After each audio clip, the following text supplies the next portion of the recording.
Hey everybody, welcome back. Welcome back. Another Monday night. This time with a special episode. Dr. Jaws here, and tonight we're going to be talking about the hammerhead sharks as a group, but specifically focusing on a new species that we haven't really discussed before in detail, the Scalloped Bonnethead, Sphyrna corona. So this was suggested by one of our viewers, is looking at the hammerheads as a family.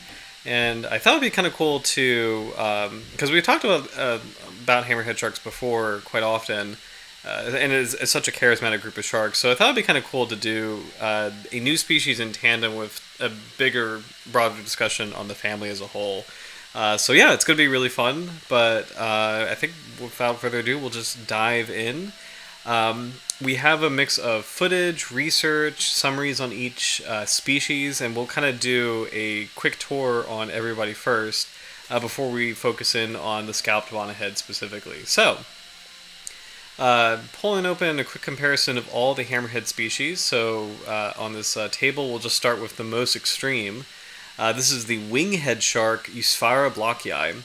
So hammerheads as a group, as probably most of the viewers already know, there's not one single species of hammerhead shark. It's a family of about, I want to say 10 species now. And the family Sphyrnidae is split into two genuses. There's Sphyrna, which are all the classic hammerheads that we're pretty familiar with, and Sphyrna, which is the winghead shark. So there's only one Sphyrna.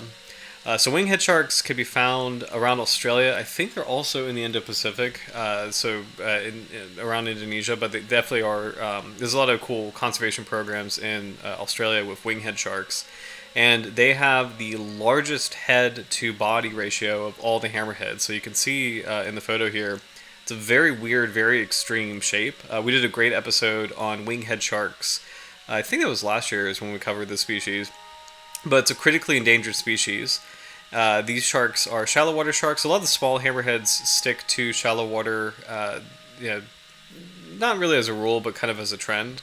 And unfortunately, it's a lot of interference with, or a lot of, how do you say it? Like, a higher probability of running into human pressure in shallow water areas close to the coast. These smaller hammerheads don't really have a lot of refuge at depth like the larger hammerheads can have. So, and for the winghead shark specifically, it does get tangled up in a lot of gear, and it uses estuaries as a primary habitat for hunting and pupping. So it's unfortunately a critically endangered species.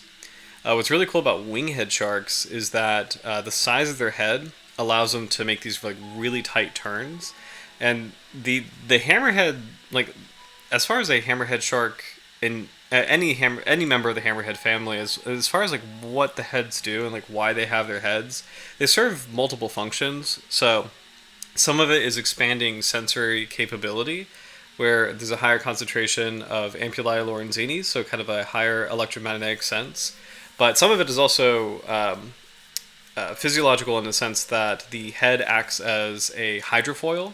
So it actually helps give the shark lift. And what's really cool about that is hammerheads kind of compensate for the extra surface area that they have with their heads by having smaller pectoral fins, and then larger dorsal fins that kind of help stabilize everything. So they're a really cool group of sharks with the heads just being a very unique feature that changes their behavior, changes their biology. And the final part of the cephalofoil, or the hammerhead, that kind of lends to a hammerhead's unique lifestyle is the ability to make tighter turns than other kinds of sharks. So sharks that don't have a hammerhead, they can make sharp turns, but it's not going to be the same degree and the same quickness and intensity as hammerhead sharks. And the winghead shark is the most extreme. So the fact that it has such a large cephalofoil allows it to do the tightest turns on the dime compared to any other shark in the world. So it's really, really cool as a species. We have Sphyrna alleni. So getting into the core genus of hammerhead sharks, most hammerheads are in the genus Sphyrna. Sphyrna alleni, I think, is the newest hammerhead shark. And this is the shovelbill shark. So I think it was recently discovered, maybe, actually, I'm just going to click this really quick. 2024. So this is a brand new species, only 2 years old in terms of discovery. So 2024 species, which is kind of wild because the other newly discovered hammerhead, Sphyrna gilberti, was 2022. So there's two hammerhead sharks in this decade that like have been previously unknown to science. So as such, I don't really know much about Sphyrna alleni or the shovelbill shark. I don't have a lot of information on it. We don't have a photo of it. But it might be a good species to cover in the future. And then also, as we get further into the stream tonight, maybe we'll have some more information as we learn more about the species. And as the shovelbill shark is brand new, it's not evaluated, so we don't really know its conservation status. It's probably safe to say it's not doing well because most hammerhead sharks are not doing well conservation-wise in general. So unfortunately. Tonight's species, Sphyrna corona, is the scalloped bonnethead, which is also a critically endangered species. So we'd love to take a deeper dive into it right now and learn more about what makes a scalloped bonnethead critically endangered. What's kind of wild is the English name of the species, because two of the most famous hammerhead sharks are named very similarly. So you have the scalloped hammerhead, Sphyrna lewinii, which is arguably the most famous hammerhead shark in the world. It's a global shark that is usually on the cover of any science book that has a hammerhead shark, or usually the poster child of any Shark Week special is a scalloped hammerhead. And then you have the bonnethead shark, which is that really cute small hammerhead that is found on the east coast of North America and South America. And actually bonnetheads are found in Baja California too, which is kind of interesting. So but bonnetheads are really cool. They're very popular aquarium sharks, and they're really, really populous on mostly the east coast of the U.S., but they could be also found in the Pacific as well. So, confusingly, there's the scalloped bonnethead, which is an entirely different species, and this is Sphyrna corona.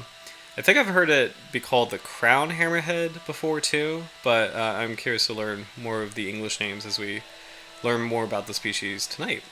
And actually, I think I have another piece of info here, so we'll dive into that. But scalloped bonnethead is a critically endangered species that can be found in the Central Pacific or Central Eastern Pacific. So we have Baja California, all along the coast of Central America, and then the northern part of South America, so Colombia, Ecuador, and Peru. So you can see it's a very, very coastal species. It doesn't really go offshore. It's hugging very, very close to the coastline. In terms of conservation, it is a critically endangered species. So the scalloped bonnethead is a small hammerhead that occurs in the eastern, central, and southeast Pacific from the Gulf of California, Mexico to Peru. It inhabits the continental shelf from inshore to 100 meters depth, so it's pretty shallow as far as sharks go. It is captured in commercial and artisanal longliners and gill nets, and may also be caught in trawl fisheries, all of which are intense and largely unmanaged across much of its range. Although it has always been rare, records have become increasingly so over the decades since the 1950s. It is thought to be locally extinct in the Gulf of California and is overfished further south. There were 9 records from all of Mexico between that's actually wild. 9 records of the scalloped bonnethead from all of Mexico between 1978 and 1994, and there have been none since. That's really, really sad. So this reminds me a lot of the lost shark or the Pondicherry shark. Those are two Carcharinus sharks that are extremely rare as well, and actually possibly extinct. So it's really sad to see that scalloped bonnethead is similarly very, very rare. The situation is somewhat different in Colombia, where the species persists and is caught relatively frequently in artisanal catches. Fishing pressure is high there and is suspected to have undergone a population reduction, although not as severe as that seen in Mexico. Overall, due to the known sensitivity of hammerhead sharks to overfishing, degradation of mangrove habitats, and the level of intensity to manage fisheries across its range, its lack of refuge at depth, and the lack of recent records in Mexico, a large proportion of its range. Despite fisheries-dependent independent surveys, it is inferred that the scalloped bonnethead has undergone a population reduction of over 80% over the past 3 generations and is assessed as critically endangered. So the destruction of mangrove habitats is a huge issue because a lot of sharks use mangroves as nurseries. So the famous example is lemon sharks. Baby lemon sharks like to cruise through the mangroves. It's a safe place to hide from larger predators, but also to hunt little fishes that are also growing up in the mangroves. And unfortunately, a lot of these mangroves are being destroyed to make way for coastal development. So, like beach houses, or unfortunately, shrimp farming.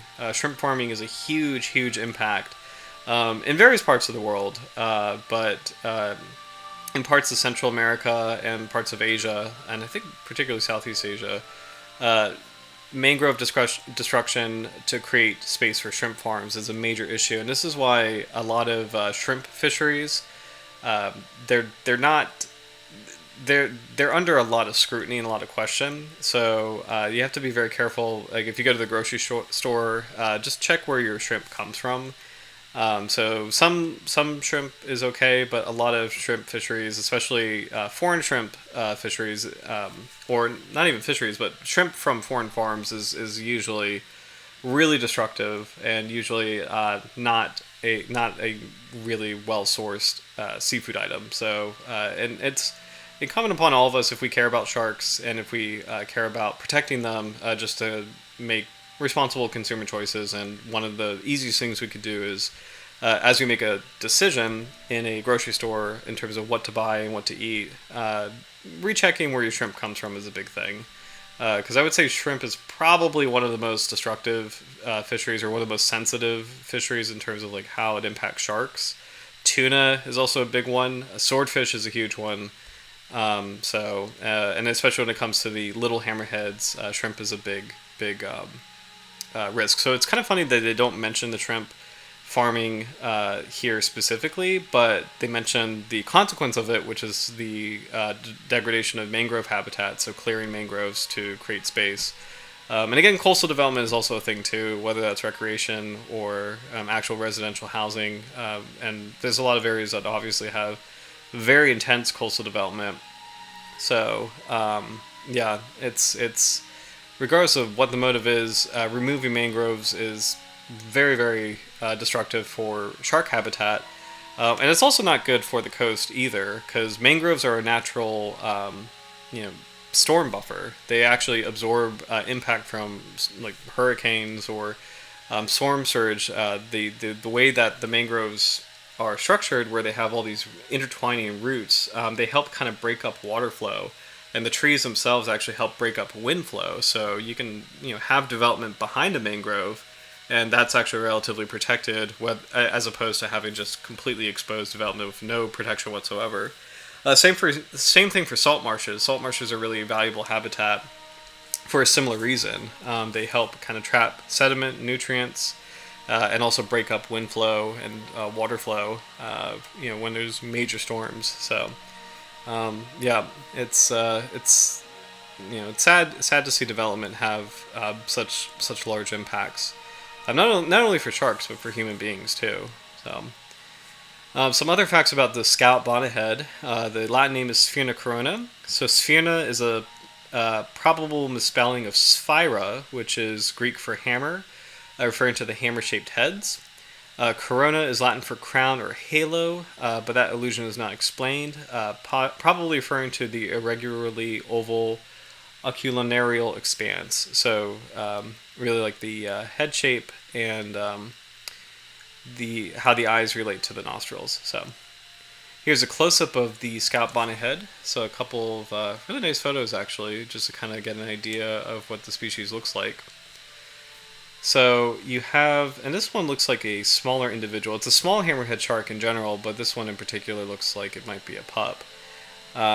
So you have a very similar head shape as a bonnethead shark, but you kind of have more defined indentations along the anterior edge of the cephalofoil.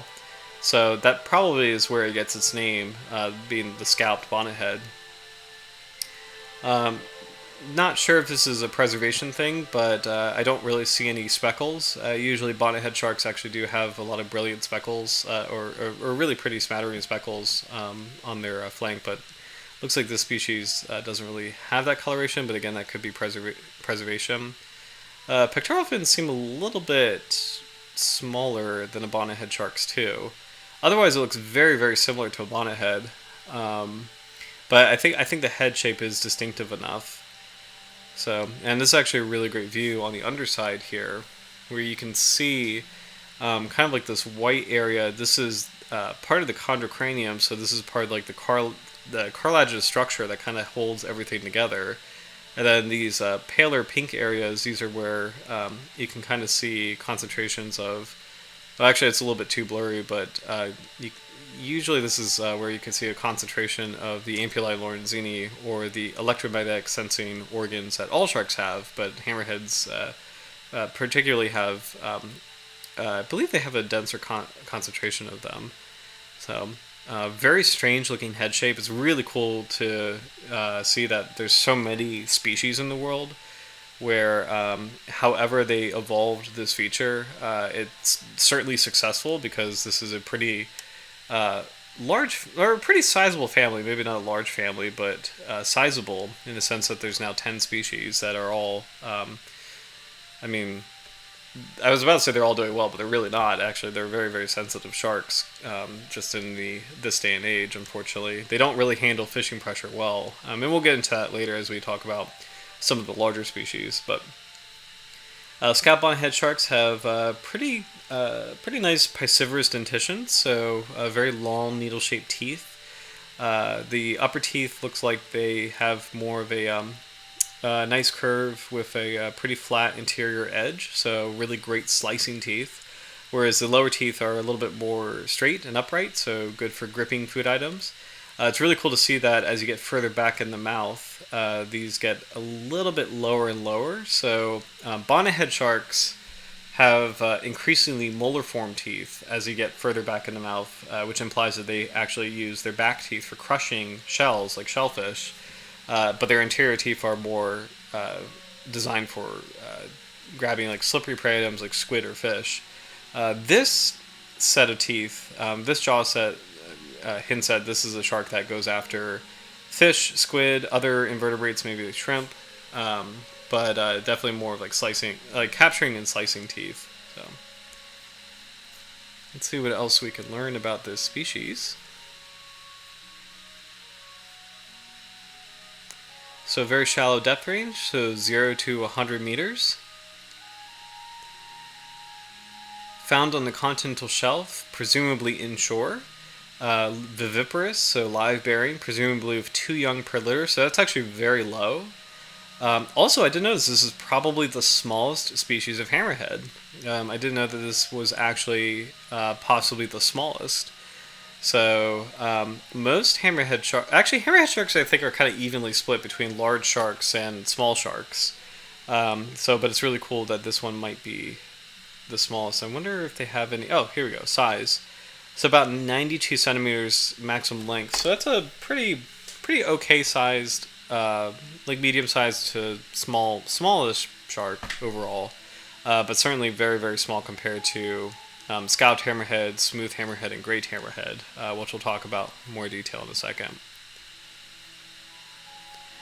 Let's see, so Sphyrna corona, the scalloped bonnethead, was discovered in 1940, so we've been aware of the species for quite some time. Here's a nice FAO drawing of the shark.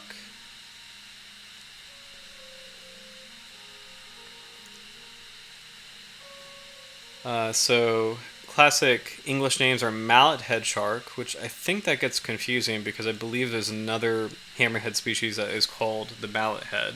But hammerhead, mallet head shark, scalloped bonnethead are the 3 English names. Spanish names are cachona, or cornuda coronada, or cruceta. I like cruceta.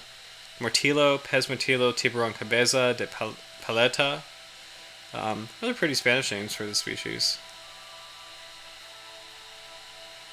Not a lot of additional notes. So live bearing, 92 centimeters. So not even about 3 feet long. So pretty small hammerhead species overall. So again, critically endangered. So on this channel we do have a special episode, or not episode, but a special video on critically endangered hammerhead sharks. This species is definitely featured, so if you haven't seen it, please go ahead and check it out. The scalloped bonnethead, the great hammerhead, scalloped hammerhead, I don't think the winghead shark is actually on that episode because I believe it was endangered by the time we made that episode. So I might have to update that. But it's a really great showcase of the critically endangered hammerhead. So definitely encourage to check it out if you haven't seen it. So continuing our tour of the family as a whole, we've got the Carolina hammerhead, Sphyrna gilberti. And actually we talked about this species, I think it was this year that we did the Carolina hammerhead episode. So this is a pretty cool shark where it virtually is indistinguishable from the scalloped hammerhead. It's really hard to tell apart. It actually almost impossible to tell apart. It is, so far we know, its range is limited to the Carolinas, so North and South Carolina, Georgia, I think maybe even Florida. It was recently discovered in 2022 due to some genetic analysis where we could determine that this species, this is an entirely different species from the scalloped hammerhead. Has a distinctive genetic makeup that this species doesn't really mate with the scalloped hammerhead. And on top of that, there's a difference in vertebral count. I forget which one has more vertebrae, but there's a significant enough difference between the two species to justify the fact that they're two entirely different sharks. But other than that, they look very similar. I'm not sure the maximum size of the Carolina hammerhead, but I know that the scalloped hammerhead gets to be pretty large. I'm excited to see what else comes out about the species as we learn more about it. So currently it's data deficient because we just don't really know much about it. But being a brand new species, I'm excited for more research to come down the road and just to learn what we can learn about the Carolina hammerhead. Sphyrna lewini, scalloped hammerhead, one of the most charismatic sharks in the world, one of my favorite sharks, and I know I keep bringing up my scalloped hammerhead photo. Just love that trip, seeing that species, but this is a beautiful cosmopolitan shark that can be found everywhere around the globe in warm seas, so tropical waters and temperate waters. Pretty sizable species too. The maximum size I want to say is like 10 feet, maybe 12 feet. So they get pretty big, and unfortunately they are critically endangered as well. So the big thing about hammerheads, and we've mentioned it multiple times on the channel, but they're very sensitive if you hook them.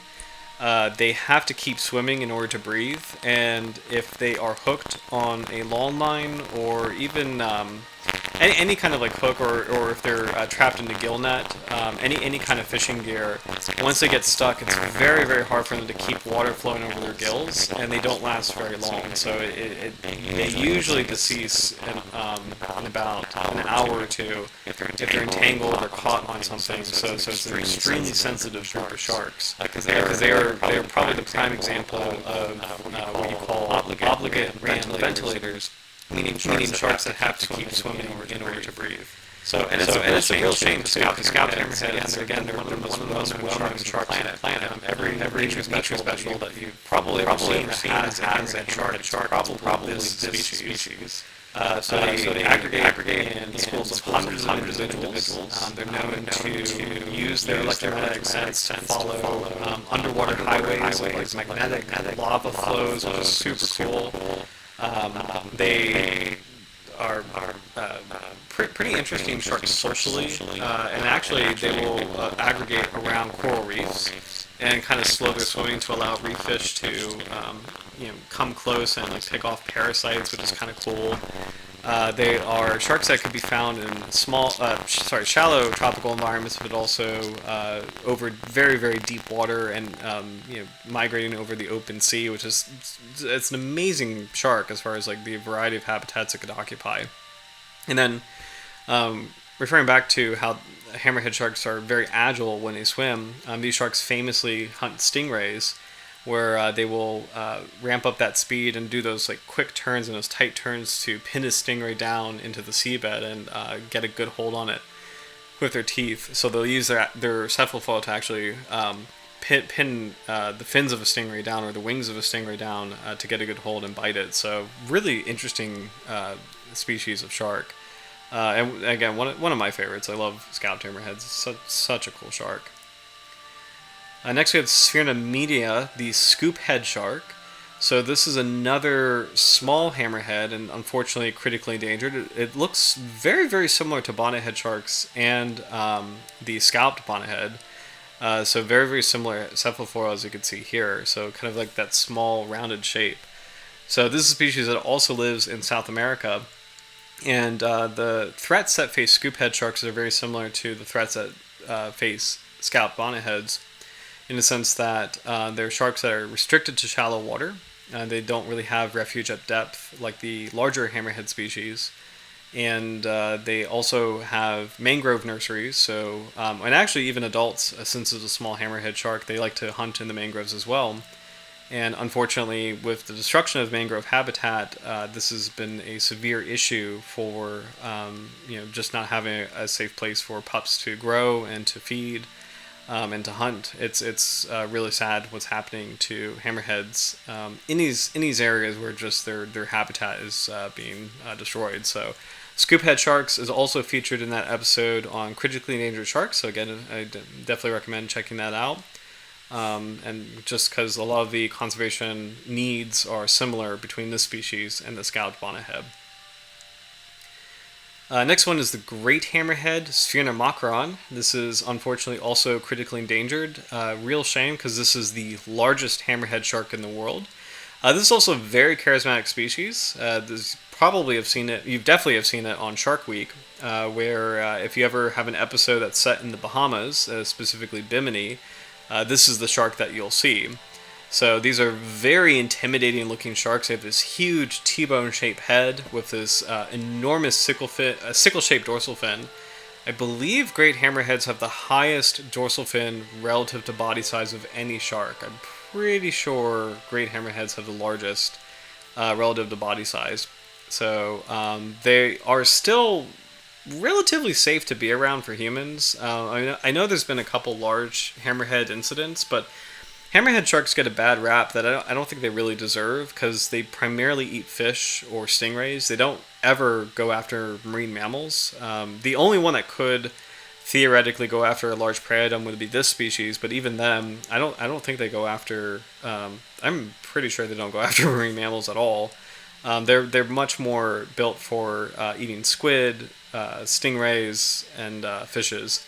So, and it's similar to a sand tiger shark in the sense that they look super intimidating, they look really intense, but they're actually not really dangerous to be around.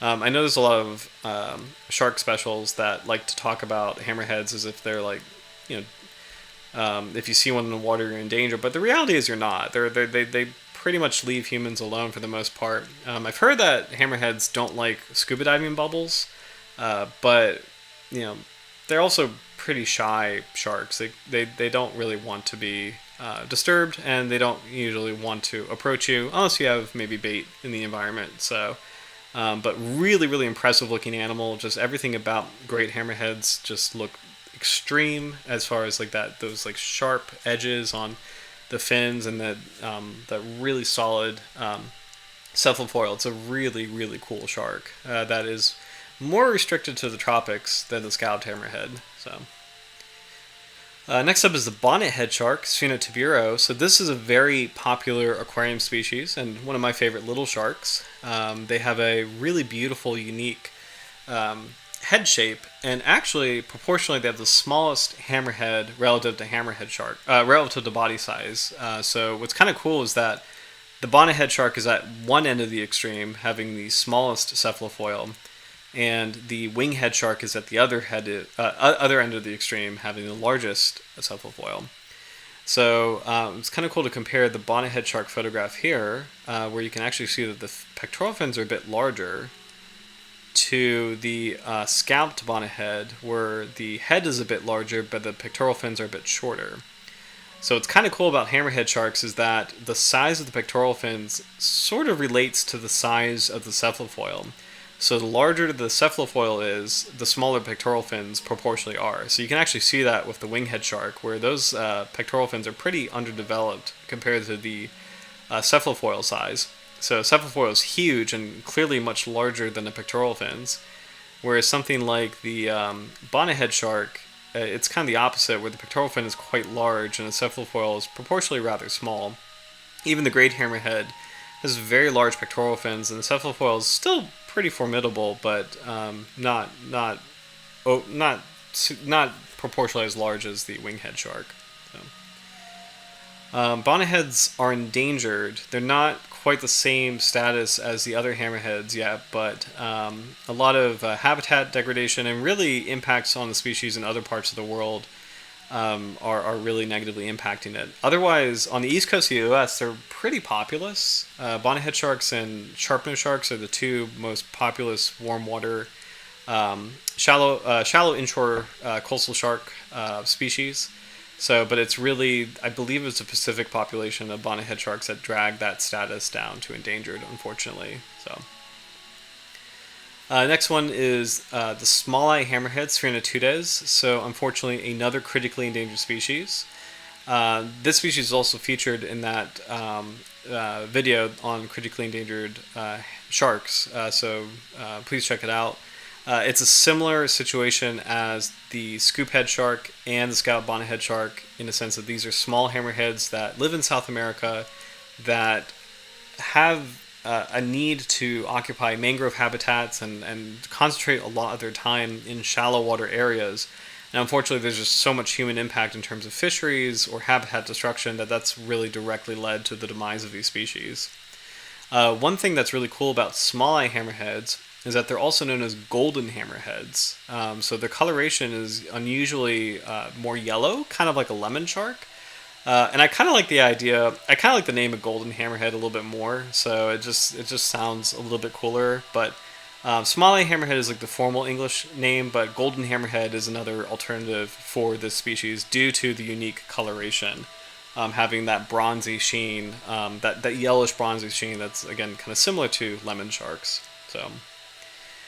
The last species that we have is the smooth hammerhead, and is actually doing the best relative to the others. This is Sphyrna zygaena. So smooth hammerheads are really cool hammerhead sharks. They're large sharks, and what's unique about them is that they have the highest cold tolerance of any hammerhead shark. So most hammerheads are tropical species that they don't really venture far up north, but this one, the smooth hammerhead, could be found as far north as Canada. Or on the east coast at least, as far north as Canada. It's the only species of hammerhead shark that you could describe as a potentially cold water species. And I don't know if that helps its conservation status in terms of maybe being able to avoid areas that other hammerhead sharks run into. But the smooth hammerhead is a large hammerhead shark. It's comparable in size to the scalloped hammerhead, not as large as the great hammerhead, but for whatever reason, it's not doing as poorly as the other hammerhead species. And I kind of think the tolerance for cold water is a part of that, but I'm curious to... and actually, let's take a look right now, because I actually want to see what the justification is. So I'm just going to take a look at IUCN in terms of... And actually, yeah, look at that range. So you can find smooth hammerheads in Canada. You can actually find them in Ireland and England, which is kind of wild. New Zealand,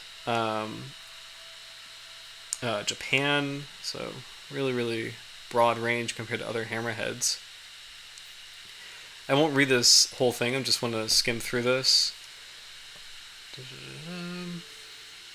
Population growth rates are among the fastest known for pelagic sharks and the fastest of the hammerhead species. So this is a hammerhead that reproduces more quickly than the others. It has undergone steep historic declines in the Atlantic, but some recovery. Let's see.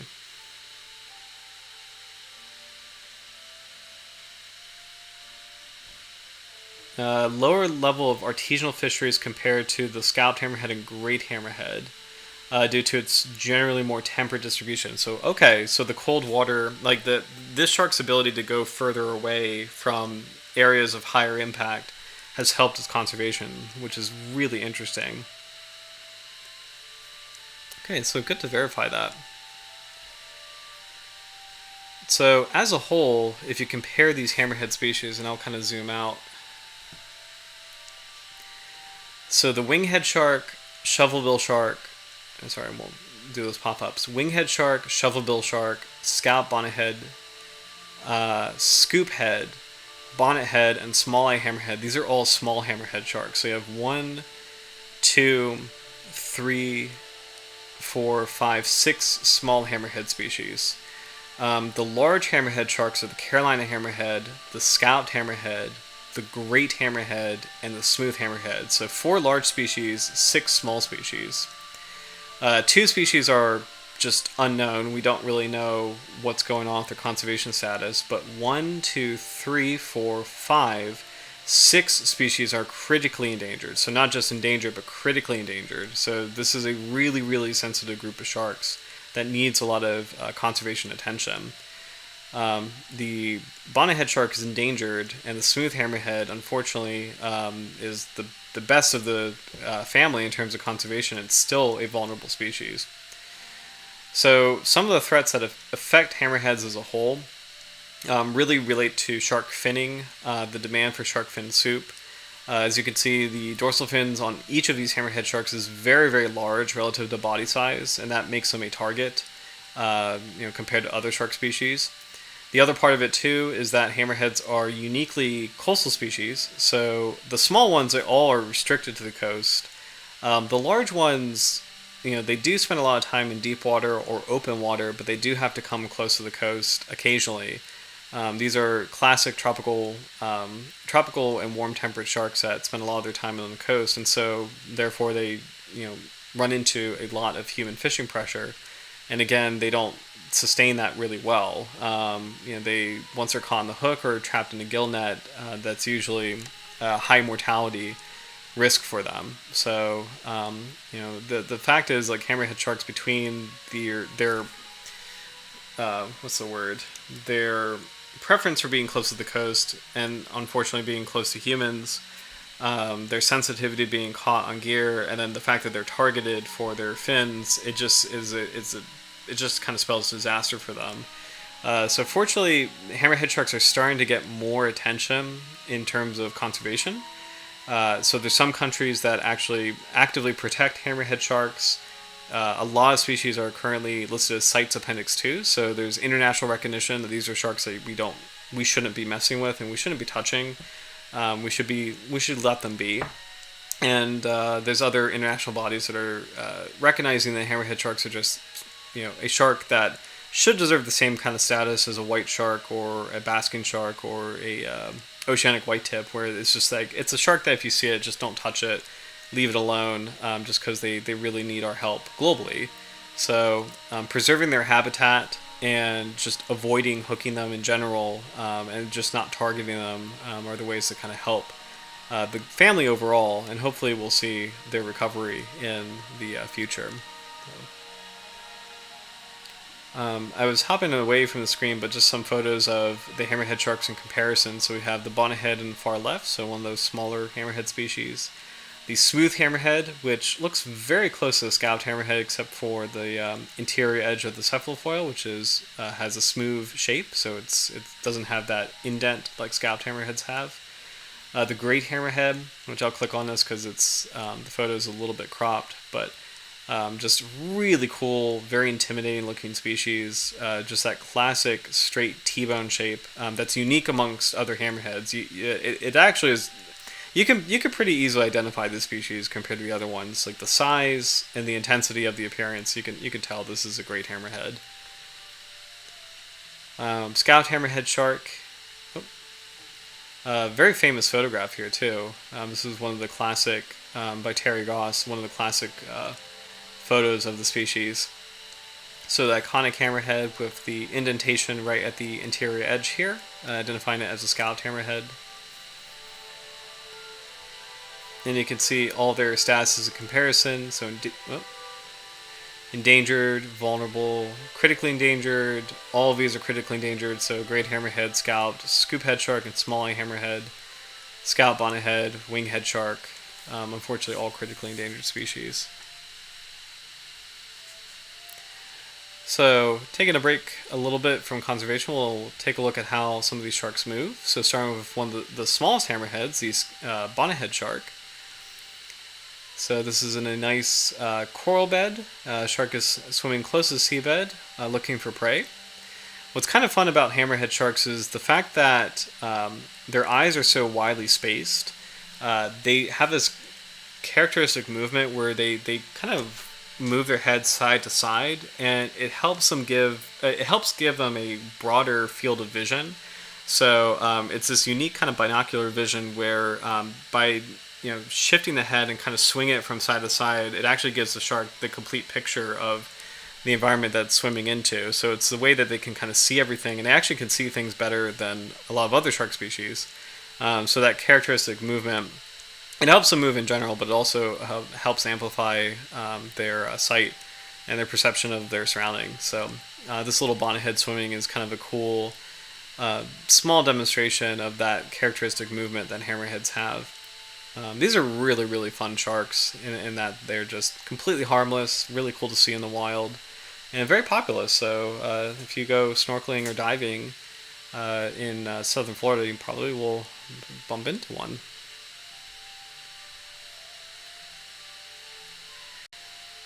On the opposite end of the spectrum, here's the largest hammerhead shark. So we'll take a look at how great hammerheads move and where they live.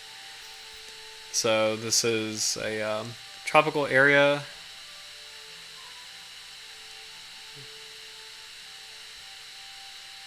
Tamataroa, the great hammerhead shark. So this is also a global species, but there we go.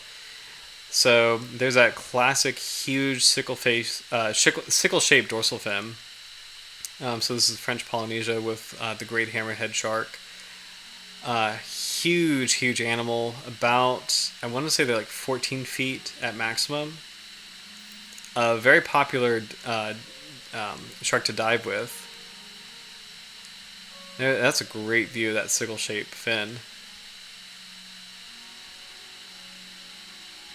And I mean, intimidation is like really the best. That's the first word that comes to mind as far as seeing the species. So it's not a dangerous shark really, but just the appearance of it is just so commanding and so intense looking. Just every fin on it is just so sharp and curved back.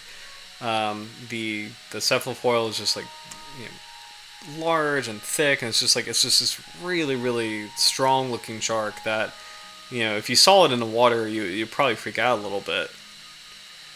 Especially with the size that they attain. So they get to be huge sharks. It's probably the largest shark you would see on a shark dive in the Bahamas.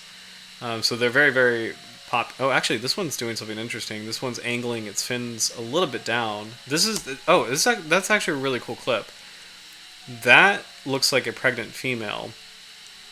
And the fins here are angled a little bit sharply down. A lot of shark species do that to kind of indicate that they're agitated and they want whatever is in the area out of the area. So this shark is actually probably agitated by the cameraman. And I'm just noticing now that it's doing some erratic swimming too. So it's not swimming straight, it's doing these sharp turns left and right. So you'll see it. There we go. So that is a threat display. That's an agonistic display. So this shark does not like the cameraman in the area.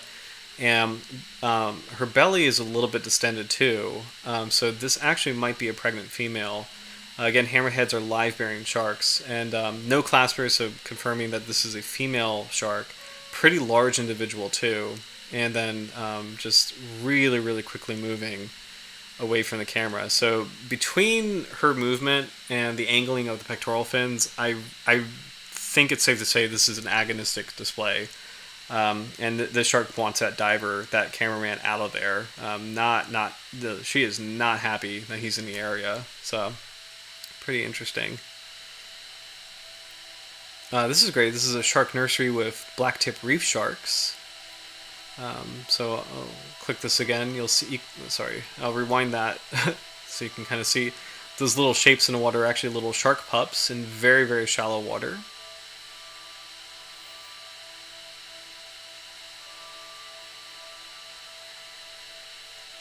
Really, truly beautiful area.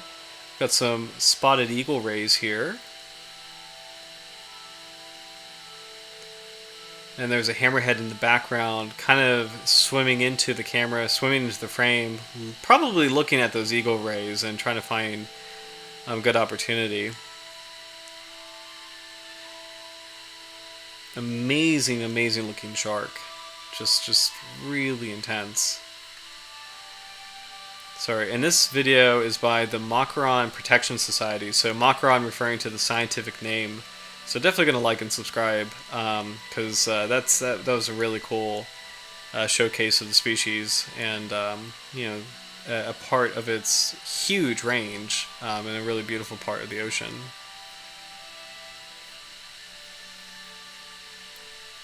So next clip is on smooth hammerhead. So this is the most cold tolerant species. So it looks very, very similar to a scalloped hammerhead and a great hammerhead. You can still see a very tall dorsal fin. But this shark is it's a little bit different looking, where the head is a little bit more curved. And it just, yeah, there we go. You can actually quite see pretty clearly. The head is a little bit more curved. It's a little bit smaller than great hammerhead sharks. It has a little bit less weight to it. So it's still a pretty large shark. But not quite the same as a great hammerhead. These are super, super cool sharks in the sense that they can be found in the cold temperate environments. That's such a fun thing. I love when you see like a shark family and you see those superlatives, like those individuals those species that just have those unique characteristics that really, really distinguish them from their congeners. Because it's not just that they look different, but they act different. And that's what helps make them a different species. So smooth hammerhead is really fascinating in the sense that it has such a different temperature range than the other hammerhead sharks, and that has really served it in the sense that the smooth hammerhead can exploit other environments and escape some of the pressures that the other species are facing, and therefore fare better as a species than the other kinds of hammerhead sharks. So smooth hammerhead is arguably the most successful hammerhead in this day and age, unfortunately. It's actually, because of its behavior, is faring better than its cousins. So, and I would say the hammerheads that are doing the most poorly are aside from anything that's critically endangered. I would say the small ones that are critically endangered. So, the scoophead shark, the scalloped bonnethead, the small eye hammerhead or golden hammerhead. Those sharks those are the hammerheads I worry the most about. And the winghead shark. I worry the most about those species.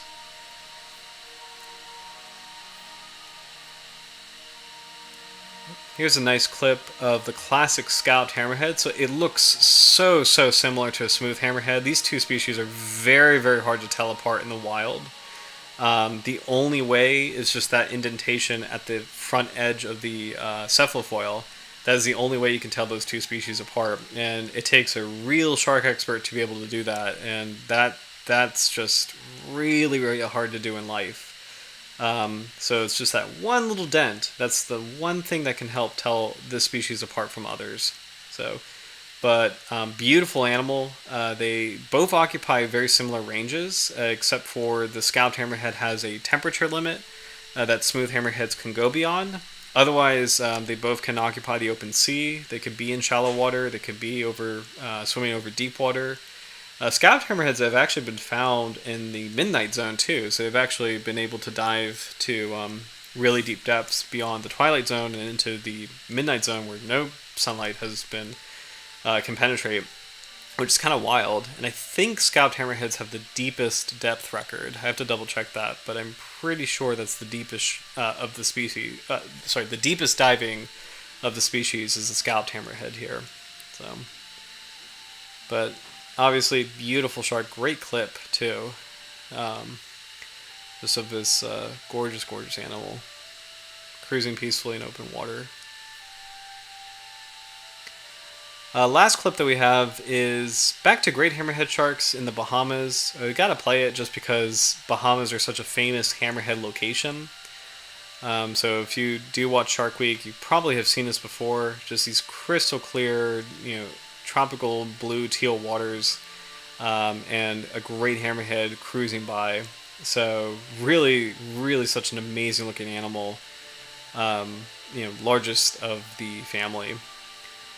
Great hammerheads can also be found in temperate water, but tropical places like Florida and the Bahamas are really their stronghold. And what's cool is that they can come very, very close to shore. So they can be found at a variety of depths, but some of them can charge prey items right up to the beach. And a lot of the sharks that people may see with this like really tall dorsal fin, it's you know, probably is a great hammerhead. If you see a very prominent fin in the water, it's some kind of hammerhead typically, unless it's a sandbar shark. Great size comparison of this species versus the divers. And again, looks intimidating, kind of like a sand tiger shark, but pretty safe to be around for the most part. I would not be worried to be in the water with this shark. I would be worried if I was in the water with a bull shark, which also can be found in this location. But great hammerheads, I feel very comfortable with. So here's one checking a diver out, kind of getting close out of curiosity, doing little bumps, but not being aggressive, just kind of being more inquisitive, swimming very calmly and peacefully. I love seeing that it's doing these tight turns and checking the divers out, but it's probably used to them by now because a lot of these dives are baited, so it's probably seeing the divers as a source of food in terms of like distributing the hand bait, but it's not being threatening really at all.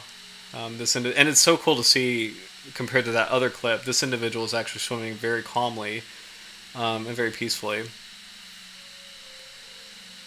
Really sleek, very sharp looking. Such a cool shark.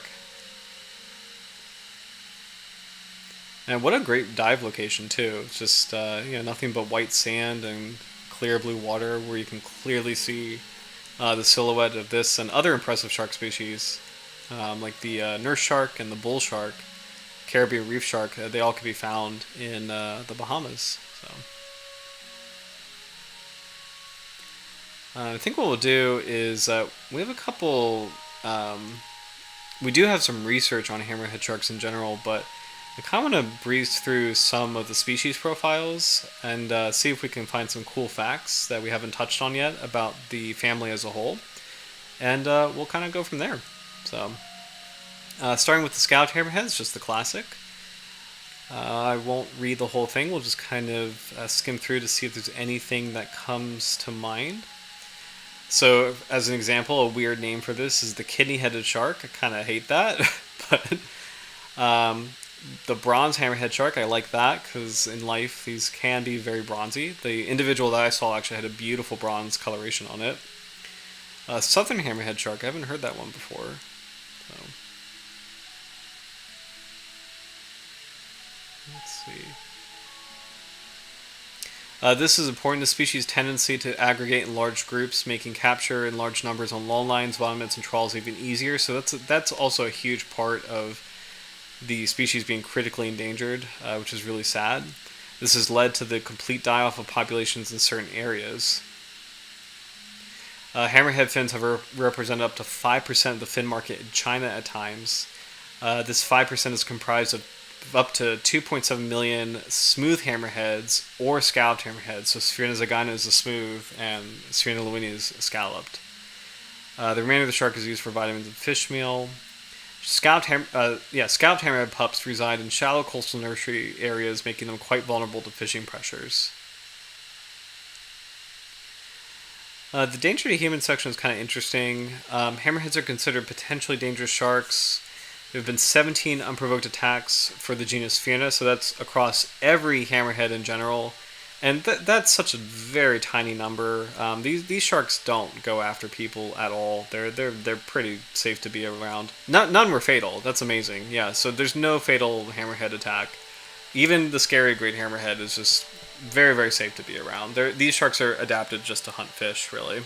So, scalloped hammerheads have been reported to display threat postures when closely approached by divers on some occasions, while other times they show no aggressive behaviors. That actually inspires me. I do want to check out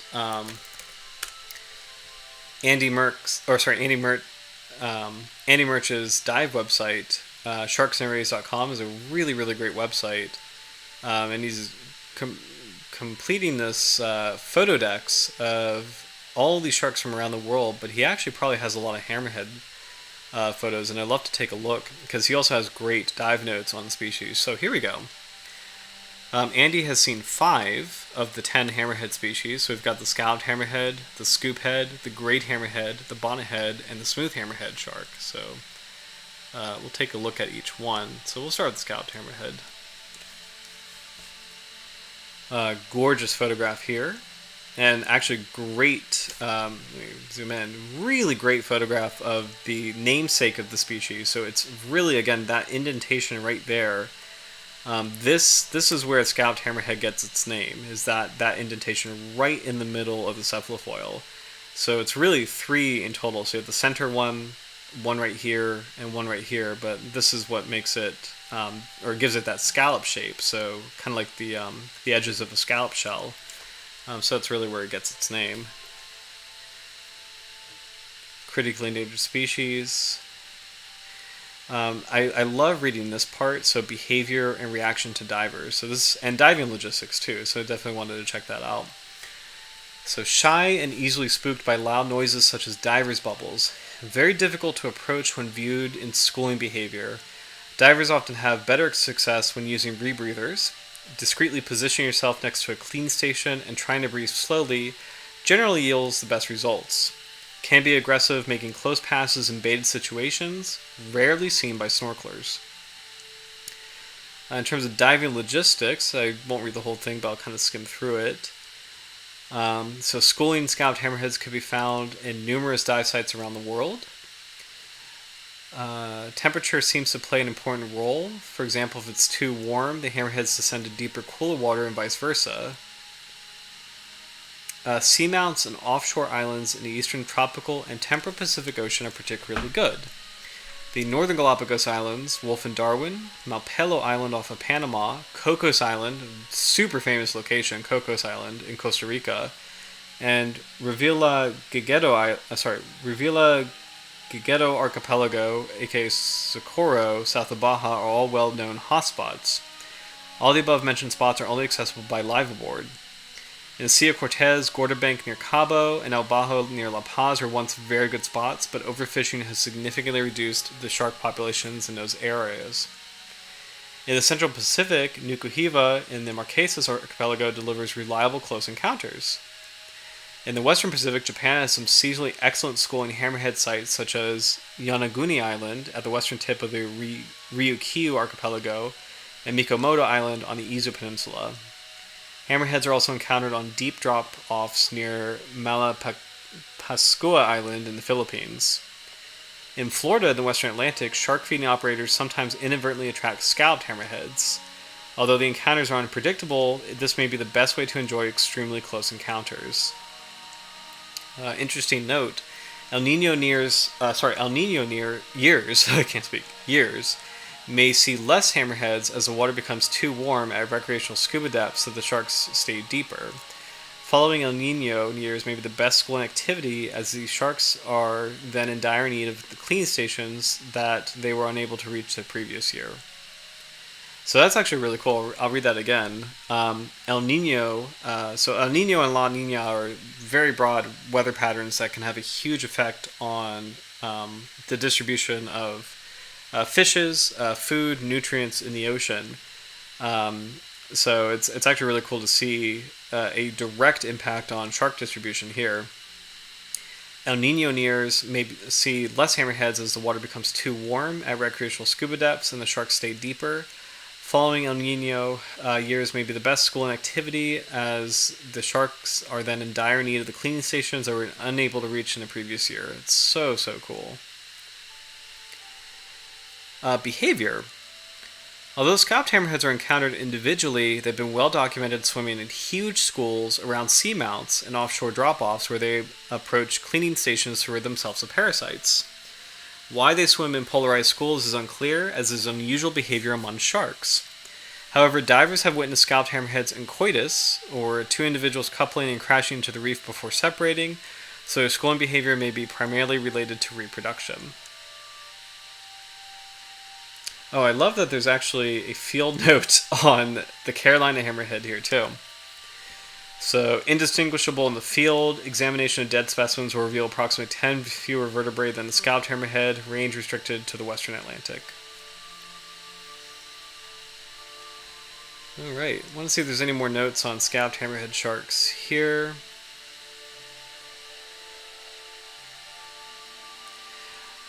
This is very important. While likely a greater number are also bycatch, different species of hammerheads are sometimes difficult to identify by fishermen, resulting in insufficient data on bycatch's true impact on the species.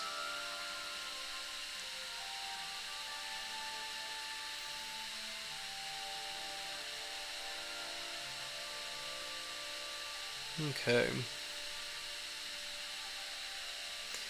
Here's a great comparison of these are all the classic like East Coast United States hammerhead species. So you have the smooth hammerhead on the far left and the scalloped hammerhead on the right. These two are so difficult to tell apart. But the smooth hammerhead has smooth interior edges of cephalofoil. Scalloped hammerhead has a deep indentation. So that's the only way you could tell those two species apart. Otherwise, it's almost impossible. So very, very difficult. The great hammerhead, again, has that very strong T shape, the T-bone shape, so that's actually very easy to identify compared to the other two. It's just a larger shark, too. Just if it looks scary, it's a great hammerhead. And then the bonnethead shark has the smallest head, and it's very, very different. It looks more like a shovel or a spade than the other classic hammerheads. So the two bottom sharks are pretty easy. The top two sharks are really, really difficult to identify. This is kind of interesting. Scalloped hammerhead pups have been reported to tan in the shallow waters of the nurseries, darkening in color. Interesting. Okay. Maximum size for scalloped hammerheads can be about 10 to 11 feet, or about 3 meters total. It's pretty interesting. There are additional reports of larger individuals reaching 4 meters or 14 feet, but that could be a mistake. Scalloped hammerheads eat schooling fishes such as sardines, conger eels, squid, octopus, crustaceans, blacktip reef sharks, angel sharks, and stingrays.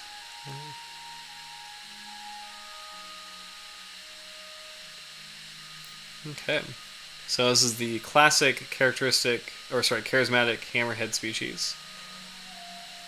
We'll take a look at a couple more. Let's do the smooth hammerhead if we can find it. There we go, smooth hammerhead. Just because it looks so similar to the scalloped hammerhead. And we'll take a look at some dive notes about the smooth hammerhead too. So here we go, smooth hammerhead shark, Sphyrna zygina. So great photograph also with the smooth interior edge of the cephalofoil. So it has like the two indents, kind of like the scalloped hammerhead, but the interior edge of the cephalofoil here is just completely smooth. So this is the only way you can tell the shark apart. And that's where the smooth hammerhead gets its name. And bravo to Andy for this amazing photograph that highlights that feature, where I love that the head is the main focus. It's just so cool. So again, smooth hammerheads are vulnerable, so they're the species that's doing the best compared to other kinds of hammerhead species. Shy and easily spooked by loud noises such as divers' bubbles, but relatively easy to approach on snorkel in baited situations. Interesting. So it's a little bit different. Scalloped hammerhead sharks are hard to approach on snorkel, but smooth hammerheads are easier, which is kind of interesting. Diving logistics. Traditionally a difficult species to encounter, but the recent introduction of organized shark feeds near Cabo San Lucas on the southern tip of Baja has made photographing smooth hammerheads relatively easy. Officially, the trips are usually pitched as mako encounters, but towards the end of mako season, hammerheads are not uncommon. Some animals tend to be characteristically shy, but now then a player will arrive that allows extremely close encounters, essentially circling snorkelers in an effort to reach the bait. If you're specifically hoping to see smooth hammerheads rather than blue and mako sharks, the best time to look for them in that region would be March to May. Very cool. There's another note. While chumming for larger sharks near Port St. John's in South Africa, I've snorkeled with very small juvenile smooth hammerheads that approached the bait even though they were less than a meter long. I would not say this is a location worth visiting, but illustrates how bold smooth hammerheads become in the presence of bait. Interesting. Behavior. Little is known about the habits of the smooth hammerhead. It is rarely encountered on the east coast of North America, but more common in the eastern Pacific, where it enters shallow bays to give birth. For example, La Paz Bay and protected coastal areas further north of the Gulf of California. Small juveniles can be seen within 1 kilometer of the shore near Mboiki Bay and Waterfall Bluff in South Africa, indicating this is another nursery area. Really cool photograph, by the way, of a smooth hammerhead with the nictitating membrane covering its eye. So this is the feature unique to carcharodontiforms that help protect the eye during feeding or if the shark is getting too close to an object. So really, really cool photograph here. Great. Some notes on the smooth hammerhead. Let's see. This is the second largest hammerhead shark. I actually didn't know that. So the great hammerhead would be the largest, smooth hammerhead is second largest, and scalloped hammerhead would be the third largest. Interesting. Other names are the common hammerhead or the round-headed hammerhead. So interesting.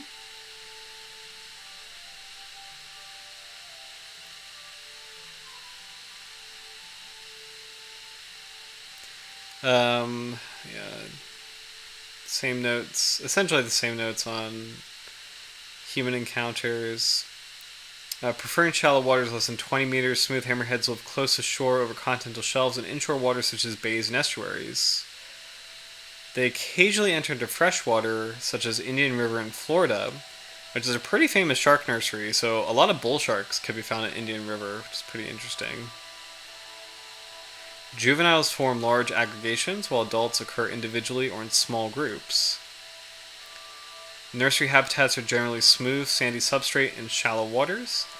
During the summer months, smooth hammerheads form schools during migrations north to warmer waters and again during their return in the winter.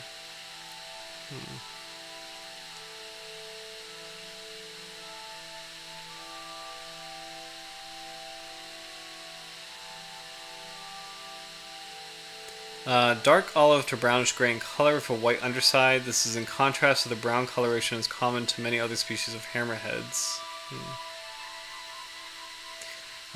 Smooth hammerheads feed mainly on squid and bunny fish, but crustaceans and smaller sharks and rays have been reported as well, so pretty similar diet to scalloped hammerheads. Alright.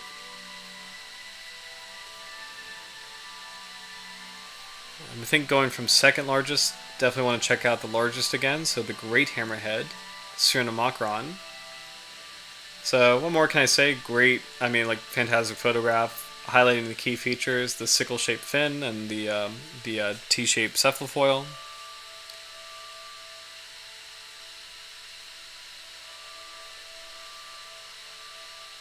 I love that the teeth look a little bit more gnarly than other hammerhead species. Reaction to divers for great hammerheads. Shy in unbaited situations, but extremely bold, but not necessarily aggressive during shark feeds. By far the easiest place to encounter great hammerheads is on baited dives around Bimini Island in the Bahamas. At this location, divers generally descend at the sand at 7 to 14 meters depth and wait for the hammerheads to approach from down current. Although they often approach very closely, the hammerheads are rarely aggressive. Between 2 and 10 great hammerheads usually show up to the feed, but I've seen 15 different animals over the course of a day. Divers can expect to see a few bull sharks on the periphery of the feed,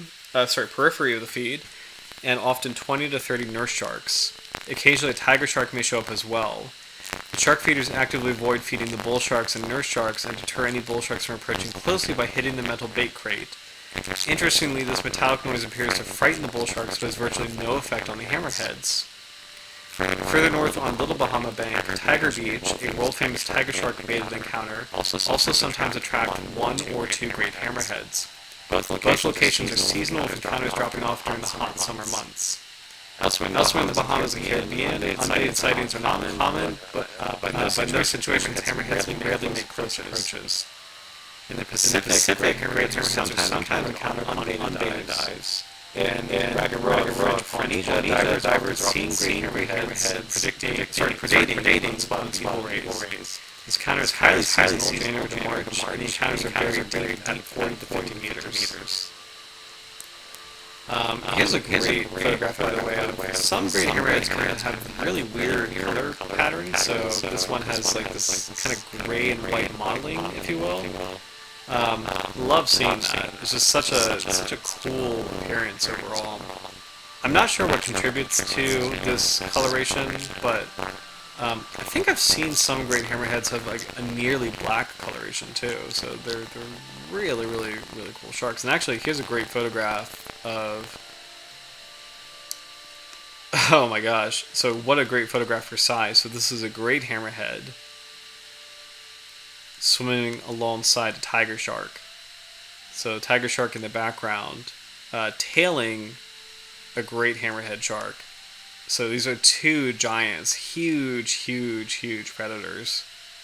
But of the two, the tiger shark is far more dangerous to humans. Tiger sharks are legitimately dangerous sharks, whereas great hammerheads, again, they look scary, but they're pretty okay. And I love that the dive notes that Andy has verify that, you know, they look intimidating. I mean, look at those teeth. It looks freaky, but they're not. Those are not teeth designed for people at all. They're safe to be around.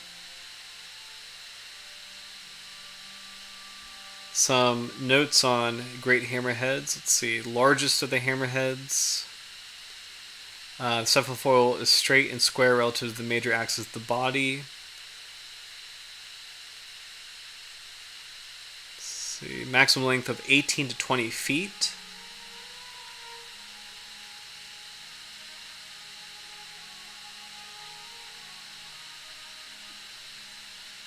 Okay. Common names include the squat-headed hammerhead. I kind of hate that. I think great hammerhead is the best one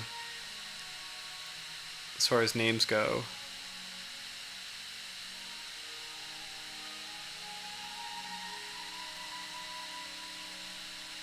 Okay.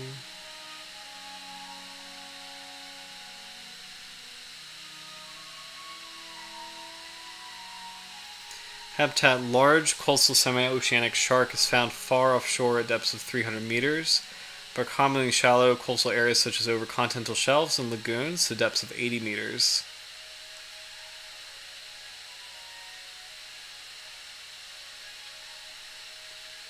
So nice comparison between a scalloped hammerhead and a great hammerhead. So just you can see how different the head shapes are.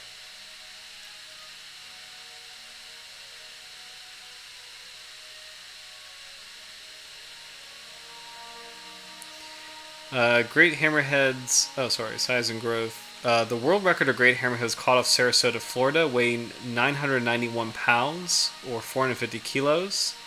The largest reported length of a great hammerhead is 20 feet. An expected lifespan is 20 to 30 years in age. Great hammerheads are active predators preying upon a wide variety of marine organisms, from invertebrates to bony fishes and sharks. They are known to prefer stingrays and other batoids when available. They're thought to be cannibalistic, eating individuals of their own species if food is scarce. So what's kind of interesting is that if a shark eats another shark, you know, that's pretty cool and pretty intense, but that's not an indicator of like a really dangerous species. Like if a shark can eat a marine mammal, that's when you know it's a truly dangerous species. Which reminds me, as a reminder for the hint for the Shark Week banner contest, we have a mystery shark that if you can successfully draw it and submit it before the deadline, and I'll post more details soon, you will receive the prize for this year's banner contest for Shark Week. So the mystery species has 4 clues. It has a nictitating membrane. It eats marine mammals.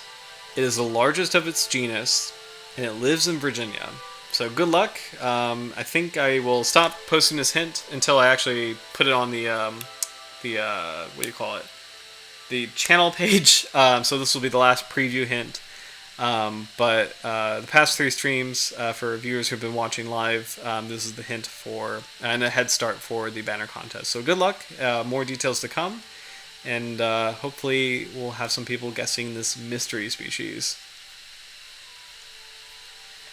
We'll move on to a new hammerhead because I do want to come back to the Scalloped Bonnethead, which is tonight's focal species. I know there's not a lot of research on it, so I think it's a great opportunity to look at the other members of the family, but we will come back to the Scalloped Bonnethead in a second.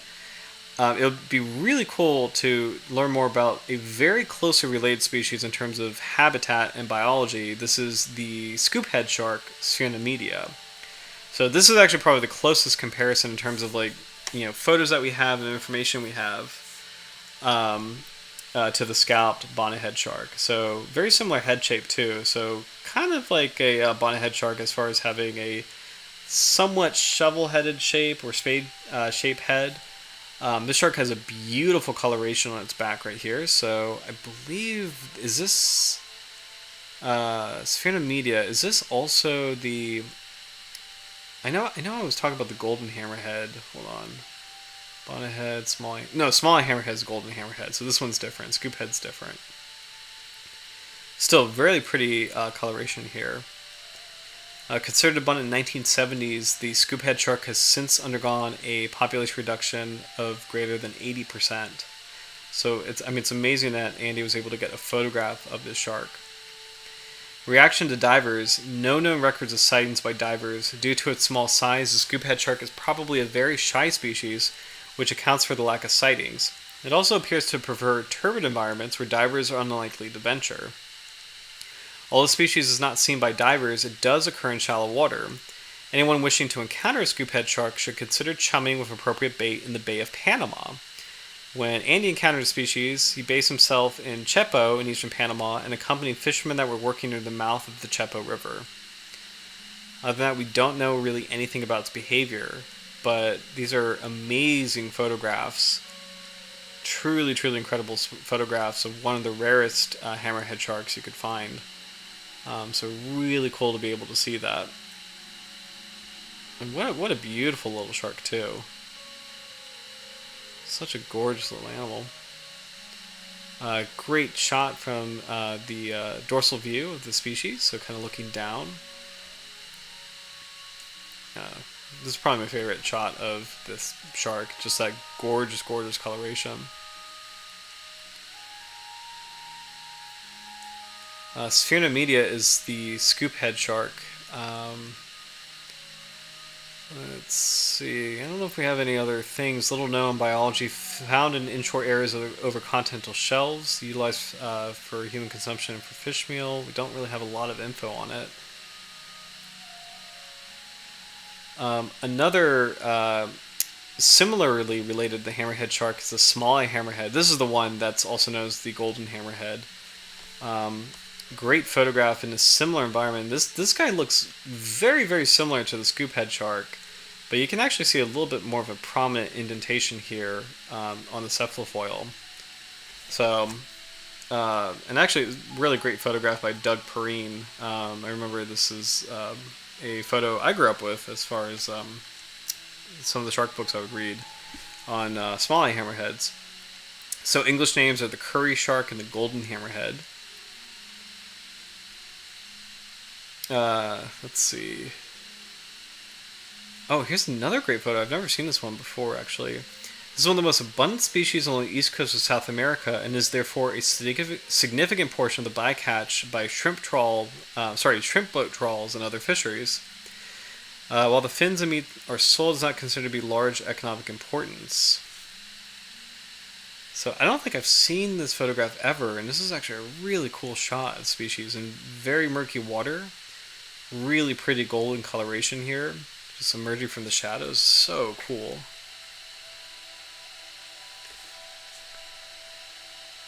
Let's see.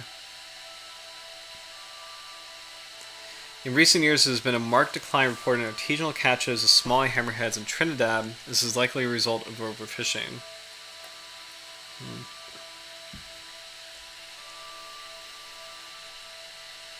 Habitat: muddy coastal waters, 5 to 40 meters in depth. That's really, really shallow. Pups live in shallow waters until they reach approximately 40 centimeters, at which point they move out into deeper waters. Juvenile and adult males tend to school with other individuals of a similar size and are found abundantly at depths of 27 to 36 meters. Another great photograph of this species here. I just love seeing the views of the golden hammerhead or small hammerhead. So cool. Coloration ranging from bright gold to yellow-orange. Its skin can have a metallic or iridescent hue. The characteristic golden color results from a pigment present in their shrimp and catfish diet.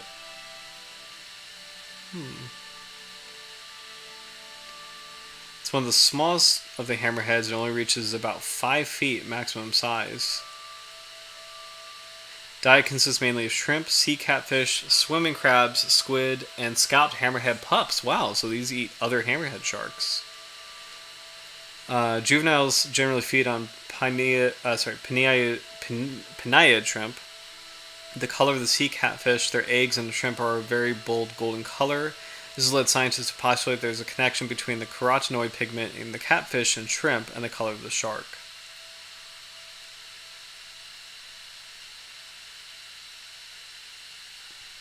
Interesting. I think the last one we have photos of before we get back to the scalloped bonnethead is the classic bonnethead shark, Sphyrna tabiro. So again, very popular aquarium species. Probably, especially if you are in the southern part of the United States, you probably have seen the species in a tank, like Moat Marine Lab has a bonnethead tank. So really gorgeous photo here of a bonnethead shark in a coral environment. It's a really, really great view of this hammerhead species. So reaction to diver is very shy around divers and difficult to approach. Diving logistics: bonnethead sharks are occasionally seen in the upper Florida Keys by divers and snorkelers. From Key Largo to Isla Morada seems to be the best area to attempt to see them. As the sound of scuba would be an issue, most likely the best chances for close encounters would be quietly snorkeling in shallow bays or mangroves and free diving down when the sharks come into view. I've had some success by chumming from a small boat, but the bonnethead that showed up bumped the boat and bolted instantly. With little perseverance, I suspect chumming would work well to photograph the species. So I think I've shared this story before, but I've waded with bonnethead sharks before, which is such a cool encounter where I'm just like walking in ankle deep water and they come up pretty close, and that was in North Carolina. Specifically, Bald Head Island is a really cool place to see a lot of different kinds of sharks, but that one in particular was really fun. Don't think we have any. Oh, behavior. Bonnetheads are migratory, moving north within the Gulf Stream during the warmer months. They are social species, are usually found in small groups of 3 to 15. There are reports of extremely large aggregations moving together along the coast and within mangroves of John Pennekamp State Park in Key Largo. Interesting. I love this note here about the scalloped bonnethead. So I like that there's a note, even though there's not a log of the species. Scalloped bonnethead as above, distinguished by its wider, more mallet-shaped hammer. So a nice little note, reference to the main focus for tonight's episode. So I think with that, we'll transition back to the scalloped bonnethead, Sphyrna corona. So as a quick recap before we dive into some heavy research, scalloped bonnetheads are critically endangered species. They can be found in Baja California, Central America, and South America. Habitat degradation and fishing pressure are the two major threats for the species. And here's one of the few photographs that we have of the scalloped bonnethead. It looks so similar to a bonnethead shark. The bonnethead is a little bit more curved. Kind of has like the cephalofoil stretches further back, kind of down past the lower jaw in bonnethead sharks. Scalloped bonnethead, it kind of looks more like a mushroom. Like bonnethead sharks look more like a shovel. This looks more like a mushroom, if that makes any sense. So it's a little bit of a different cephalofoil shape. Let's see. So, I have a couple pieces of research pulled up, so I'm just going to kind of bounce through and see what we can learn about the Scalloped Bonnethead specifically. So here is a couple of phylogenetic trees. So topology of the phylogenetic trees used to construct the composite phylogeny. I'm going to skip through these before we get to the big tree. Here we go. Okay, so this one, those trees that we just saw were kind of different rearrangements of how all these sharks relate to one another, but they all influence this final tree, so the species level composite phylogeny of hammerhead sharks. So it's kind of cool to talk about each species and then to kind of see how they relate in more detail here. So, understandably, the winghead shark, the most unusual looking hammerhead, is the outlier. It's very, very distant from the other hammerheads. From there, you've got the big ones separated from the little ones. So this branch of the tree has the great hammerhead, and then the scalloped hammerhead and smooth hammerhead, or I should say great hammerhead, smooth hammerhead, scalloped hammerhead. And this makes total sense. This is completely sensible, where the great hammerhead is so different looking that it's kind of in its own little sub branch, and the scalloped hammerhead, smooth hammerhead, they're the same size essentially, and they look so similar. It just makes sense that they're in their own branch as well together. The smaller hammerheads, pretty interesting. The bonnethead shark is kind of off to a sub branch as well, and that kind of makes sense because its head shape is a little bit distinct from the other two species. The small-eye hammerhead, Sphyrna tudes, is also on its own little sub-branch, and the scalloped bonnethead and the scoophead shark, these are the two most closely related species. So let me go back to Sphyrna media, scoophead shark. Here we go. So as far as like the really nice, high-quality living photographs we have, this is the closest that we have to the scalloped bonnethead. So they look pretty similar in a lot of ways. Scoophead shark seems to have a little bit of a smoother head overall, but ultimately they do look pretty similar. Let's see. Talked about phylogeny. Let's see. Historical records reveal potential extirpation of 4 hammerhead sharks in Mexican Pacific waters. So this is how hammerheads have unfortunately become locally extinct in Mexican Pacific waters. So populations of hammerhead sharks, Sphyrna and Sphyrna, have declined in many regions of the world.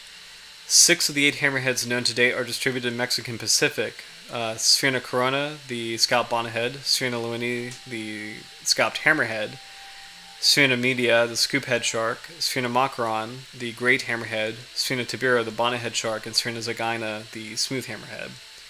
These species, with the exception of the scalloped bonnethead, were abundant in the Gulf of California in the 1960s. I analyzed records from fishery-dependent and fishery-independent surveys and records from the ichthyological collections to determine the presence and frequency of hammerheads in the Mexican Pacific. The most frequent hammerheads in fishery-dependent and fishery-independent surveys were the scalloped hammerhead and smooth hammerhead. It appears that the scoophead shark, great hammerhead, and bonnethead might have been extirpated from the Gulf of California. In the last 2 decades, records of the great hammerhead were restricted to central and southern Mexican Pacific, and records of the scalloped hammerhead and scoophead shark were restricted to the southern region. Given the continued fishing pressure, inferred declines, and the probable extirpation of populations, the bonnethead shark and scoophead shark should be reassessed for the IUCN Red List as endangered or critically endangered. The scalloped bonnethead should be reassessed as endangered or critically endangered because it is endemic to the Eastern Pacific, and recent records have been obtained only from Colombian waters. The endangered status of the great hammerhead is confirmed for this region. So this is a pretty important piece of research. This helped change the bonnethead status because I know that bonnethead sharks, prior to their recent assessment, were least concern, and they were only recently reclassed as endangered species. So I think this report or this paper helped justify the reevaluation of bonnetheads and their conservation status. So,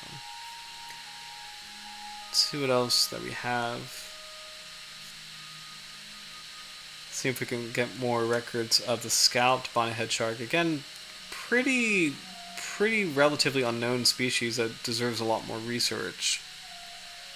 Rare to encounter. This is kind of interesting, by the way. The hydrodynamics assessment of the hammerhead shark's cephalofoil. Hammerhead sharks are characterized by conspicuous lateral expansion of the head, forming a structure known as the cephalofoil.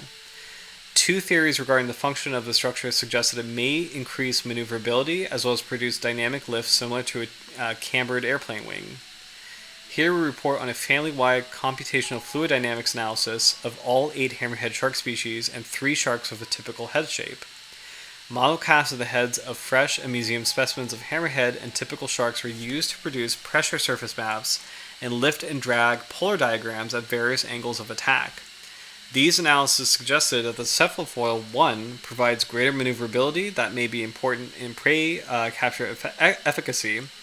2 does not provide significant dynamic lift when held parallel to flow.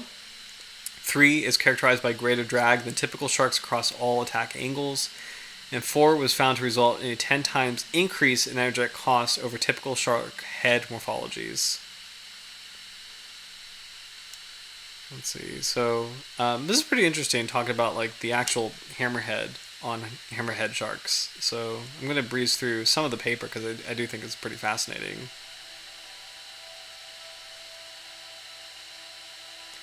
Hammerhead cranial morphologies are united by strong dorsoventral flattening and lateral expansion resulting in anterior cephalofoil or head wing with the eyes situated distally at each lateral end. However, substantial morphological variation exists across the clade.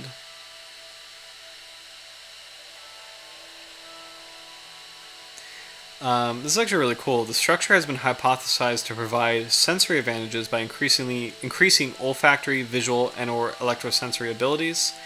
More recently, observations of hammerhead shark behavior suggest that the cephalofoil may increase prey handling capabilities. The cephalofoil may serve a hydrodynamic function by increasing maneuverability and/or providing hydrodynamic lift. This paper addresses the third theory.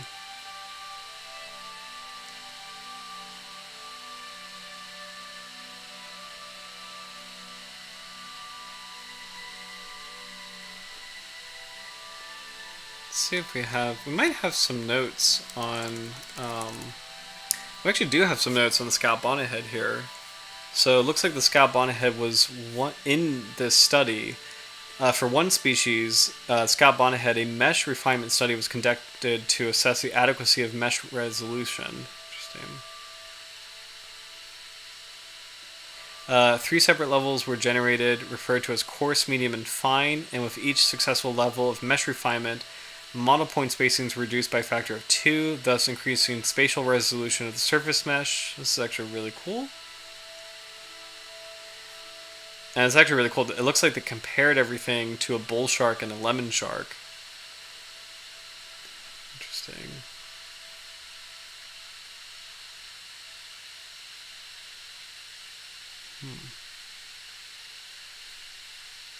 And here you go. Look at this. This is so cool. I actually really should post this in the chat, or not in the chat, in the on the channel page. So here we go. This is amazing. So this is comparing the head shapes of all these different hammerhead sharks along with other shark species. So you can see the dorsal edge of the heads and then the ventral edge of the heads here. So this is really, really, really cool. Some of these are pretty identifiable. So I can do the column on the left pretty easily, but the others are a little tricky. So on the top you have a great hammerhead, Sphyrna macaron. B, you have the smooth hammerhead, Sphyrna zygaena. C is the scalloped hammerhead, Sphyrna lewinii. And then D is the winghead shark. It's just so extreme looking. I'm cheating for the rest of these. E is Sphyrna tudes, the small eye hammerhead is the top one here. F is Sphyrna media, the mallet head shark, and that's actually really cool. You can kind of see how it gets its name, because it does have a mallet-shaped head. It's like kind of like this weirdly squared-off head. G is the bonnethead shark, Sphyrna tibiro, and now you can actually see that this is the only one that has like a small kind of shovel shape. And then finally, H is the scalloped bonnethead, Sphyrna corona, so it has a really unusual head shape overall. Now, comparing with these sharks, you have the black tip shark, Carcharodontis lymbatus, the figure I over here. The bull shark is Carcharodontis lucus, is figure J. And then the lemon shark is Negaprion barbarostris, figure K. So it's actually really cool to see the comparison of 3 requiem sharks versus all these hammerheads, with our species, the scalloped bonnethead, figure H on the bottom. So here you can kind of compare which parts of the head is receiving the most pressure. And you can see there's kind of like negative pressure right in the middle of the cephalofoil, but the most amount of pressure is on the interior edge of most of the hammerheads, where there's a large degree of it on the great hammerhead and the mallet head shark. More focus on the scalloped and smooth hammerheads, a little bit more evenly distributed on the winghead shark. Scalloped bonnethead is evenly distributed on the interior edge. Ventrally, there's a lot of pressure on the upper jaw of the great hammerhead and the upper jaw of the smooth hammerhead. The black tip shark has kind of more pressure on its rostrum and jaws, but it looks like the ventral side of hammerheads is like an area of less pressure, which is pretty interesting. So it's a really cool chart.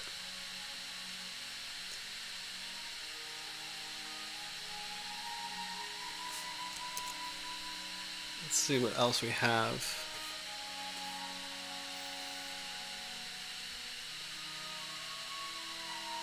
Mean dorsal pressures are higher than ventral pressures in 6 V8 species, which include the scalloped bonnethead. Ventral pressure is higher than dorsal in only 2 cases, the great hammerhead and the smooth hammerhead. This is actually really cool. Here is a cross-section. Composite of distal pressure. So here we go. Just showing kind of velocity and flow when you compare the cross sections of each of these sharks. So our shark, the scalloped bonnethead, is figure H, but I mean you can see all these other sharks. It's so interesting.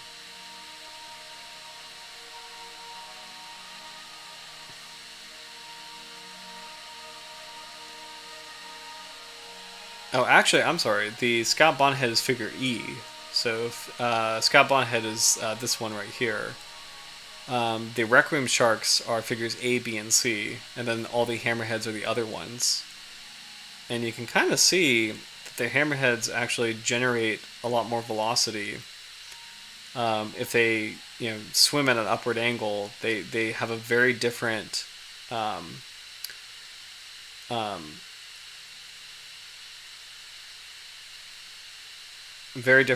degree of flow compared to other sharks. It's so interesting.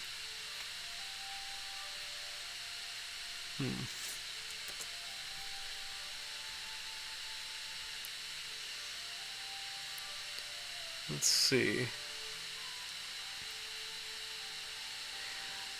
We observe substantial differentiation across hammerhead species with regard to both drag and lift polars, as well as substantial interfamiliar differences. In our examination of lift and drag coefficients, we observed a pattern whereby curves were grouped broadly by slope.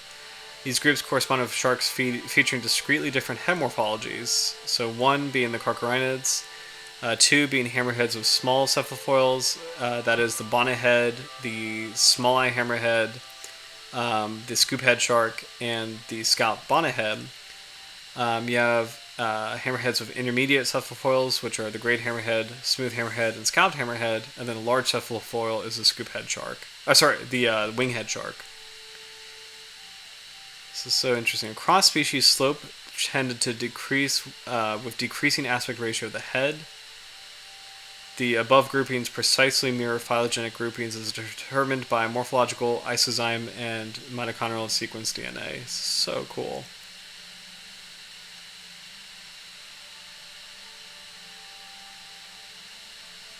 All right. So really interesting study, and I'm going to leave this up because I do want to post this later because I just think this is such a cool diagram comparing the hammerheads' shapes and how they kind of relate physically. So I'm going to leave that up for later. Let's see.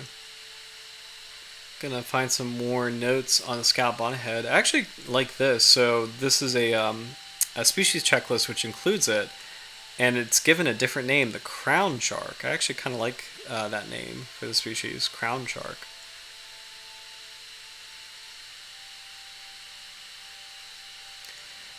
Let's see. Feeding habits and trophic interactions of 4 sympatric hammerhead shark species revealed trophic niche partitioning. Let's see. Knowledge of the ecological roles of species within food webs and how their trophic interactions affect food web structure is critical to model management and conservation scenarios for species that are suffering high levels of anthropogenic pressure, such as hammerhead sharks. So it's basically, we want to better understand how hammerhead sharks are facing intense human pressure. In this paper, we analyzed the diet and trophic relationships of 4 sympatric hammerhead shark species using the combination of stomach content and stable isotope analyses. These species showed trophic similarities by sex and trophic dissimilarities by maturity stage. We found that the trophic niche of hammerhead species tends to be more similar within species than among them. This suggests that competitive interactions are more likely to occur between conspecifics than between congeneric individuals, and highlights the potential different roles that these species can play within the food web structure. The intermediate to high trophic positions observed in the scalloped bonnethead,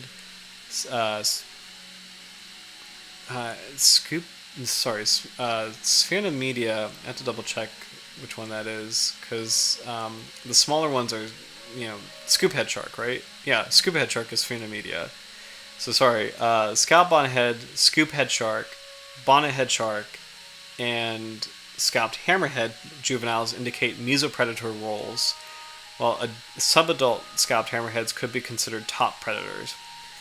So it's actually kind of cool to see that the smaller hammerheads and the baby scalloped hammerheads, they all kind of play together in the same position in the food chain. But then scalloped hammerheads, when they grow bigger, they graduate to top predators in the food chain. It's really, really interesting. Our findings revealed multiple trophic interactions between hammerhead sharks and prey from different trophic levels, which could be critical for the structure and function of marine food webs.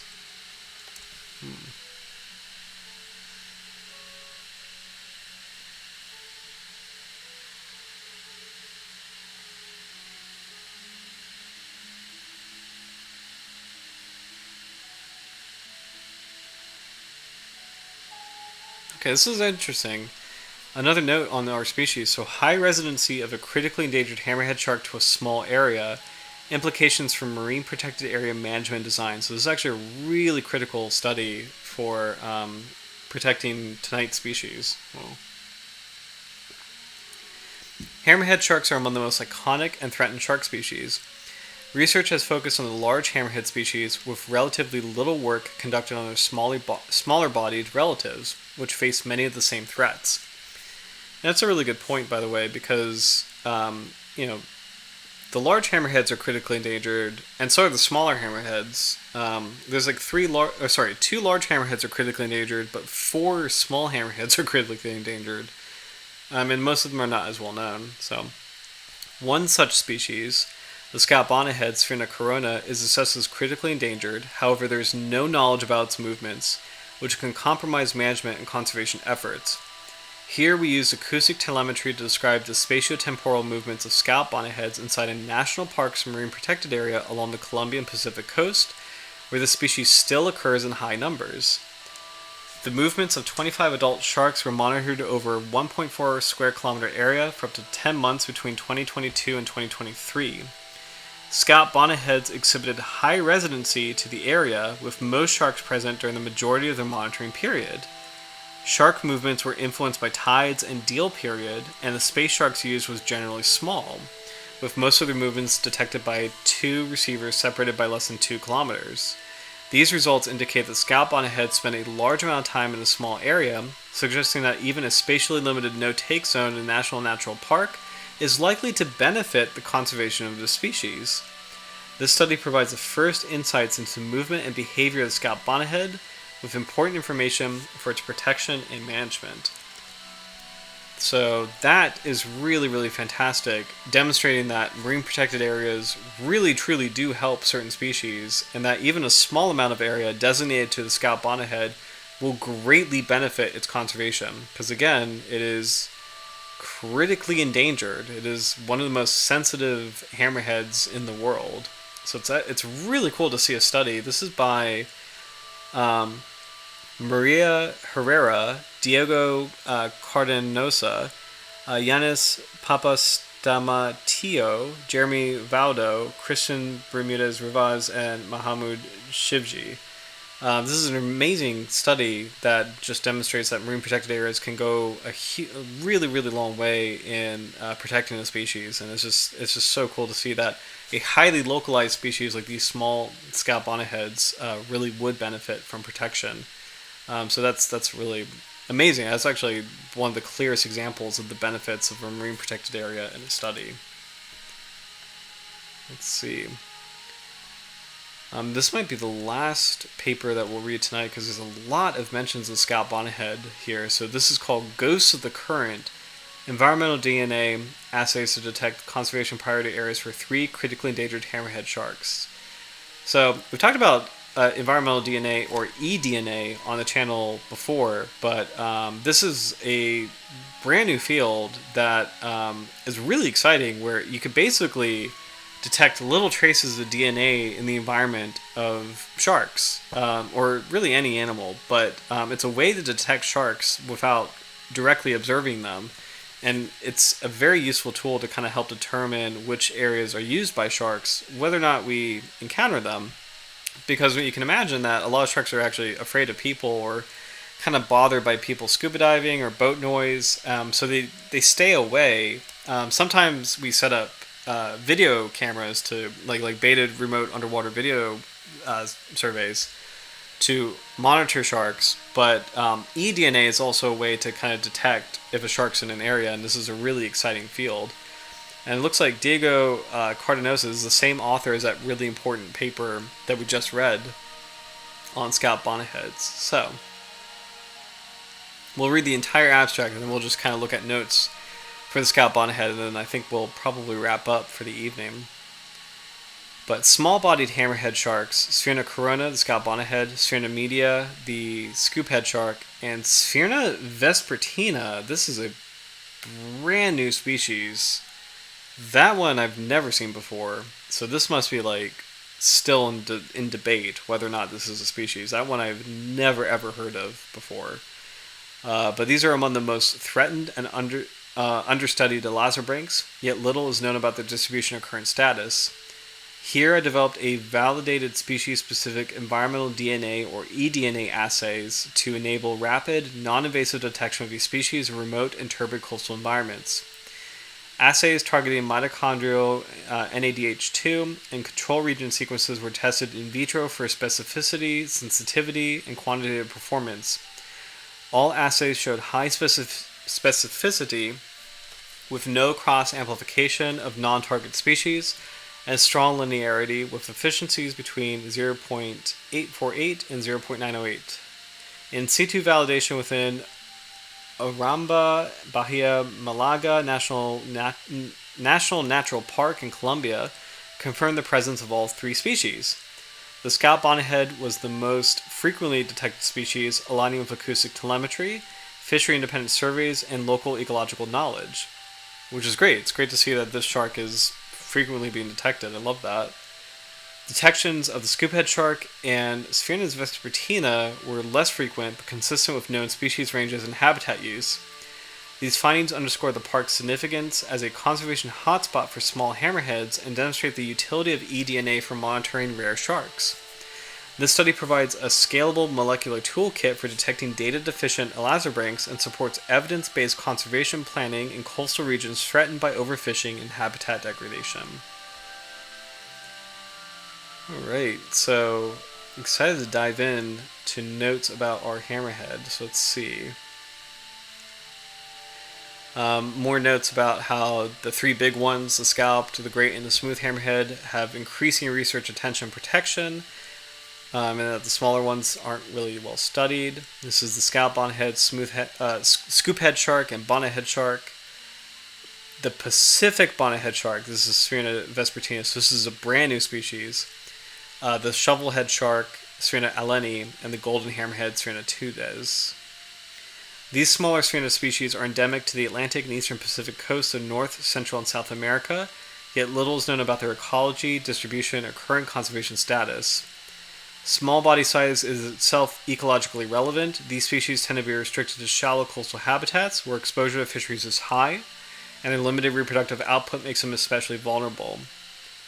Such patterns have been documented in analyses of life history and the habitat among sharks raised in chimeras, especially for species in shallow coastal environments.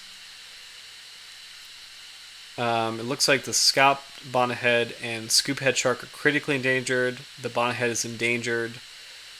Alarmingly, the scalloped bonnethead and scoophead sharks have already experienced local extinctions in Mexico, where they were last recorded in 1994 and 2007, respectively. Recent findings by Herrera et al. In 2024 provided new insights to the movement ecology of the scalloped bonnethead shark. Their study identified the important conservation site for the species along the Colombian Pacific coast using acoustic telemetry. Scalloped bonnethead appears to exhibit high site fidelity to small coastal areas, a trait that presents both an opportunity and a challenge for conservation. Such residency enables localized protection, but also makes populations extremely vulnerable to sustained fishing pressure. To prevent further local extinctions, effective efforts are needed to identify and protect areas like those described by Herrera et al., where viable populations persist and targeted conservation actions can have the greatest impact. This is really cool. I'll read a quick note on this. Environmental DNA, or eDNA, has emerged as a powerful conservation tool for detecting rare and threatened species, especially in environments where traditional non-invasive survey methods are limited or ineffective, such as beta remote underwater video stations or visual surveys. This molecular approach is particularly valuable in remote or turbid habitats where visual or fishing surveys in large geographical scales are impractical or too invasive. eDNA allows for the non-invasive detection of species presence through genetic traces left in the environment, making it especially suitable for cryptic or low-abundant species like these small hammerhead sharks. When paired with traditional ecological knowledge and spatially explicit management strategies, eDNA can support the rapid identification of new conservation hotspots and provide early warning signals of population declines, enhancing our ability to act before species are lost. Very cool. So site fidelity, a lot of sharks have it, but it's when a shark likes to stick to a certain area. So sand tiger sharks like certain shipwrecks, sickle fin lemon sharks like certain reefs. It's really cool to see that scalloped bonnetheads like certain coastal environments that they stick to, like a limited range.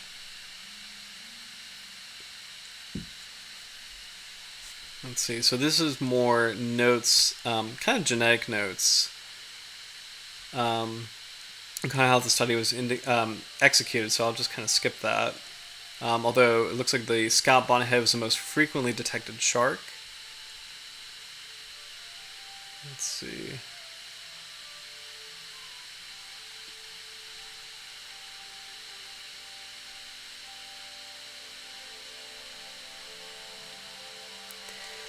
The detection of all three target species within Bahia Malaga Natural Park underscores the area's importance as a conservation hotspot for small-bodied hammerhead sharks.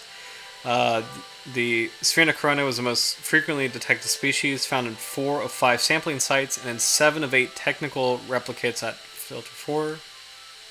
This high detection rate supports recent telemetry data indicating strong site fidelity by the Scalloped Bonnethead to this particular location within the park.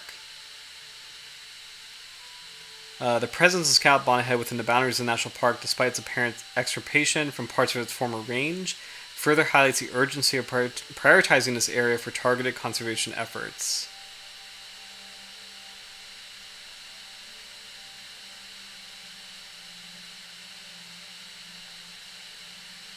Let's see.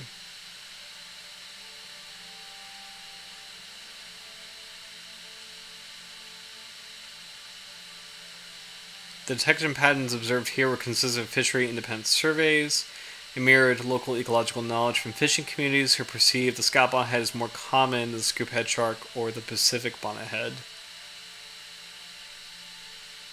Okay, and that's it.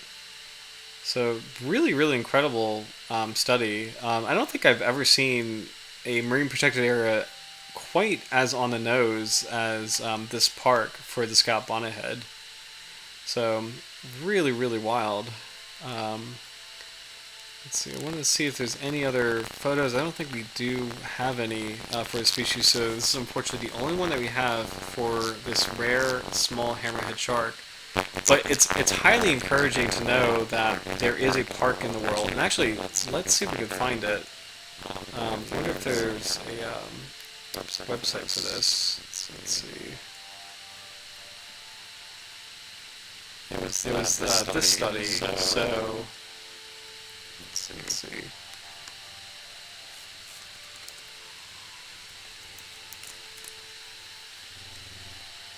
Okay, so this is where it's a humpback whale sanctuary. Interesting.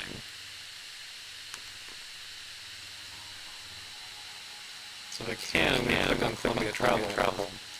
Explore Uramba Bahia and Malaga National Park. So this is the park that Scalloped Bonnetheads apparently are doing well in, and it's really cool to see a place that a shark directly benefits from. So photographs from our visitors, we actually have some amazing photographs of other marine life like this humpback whale.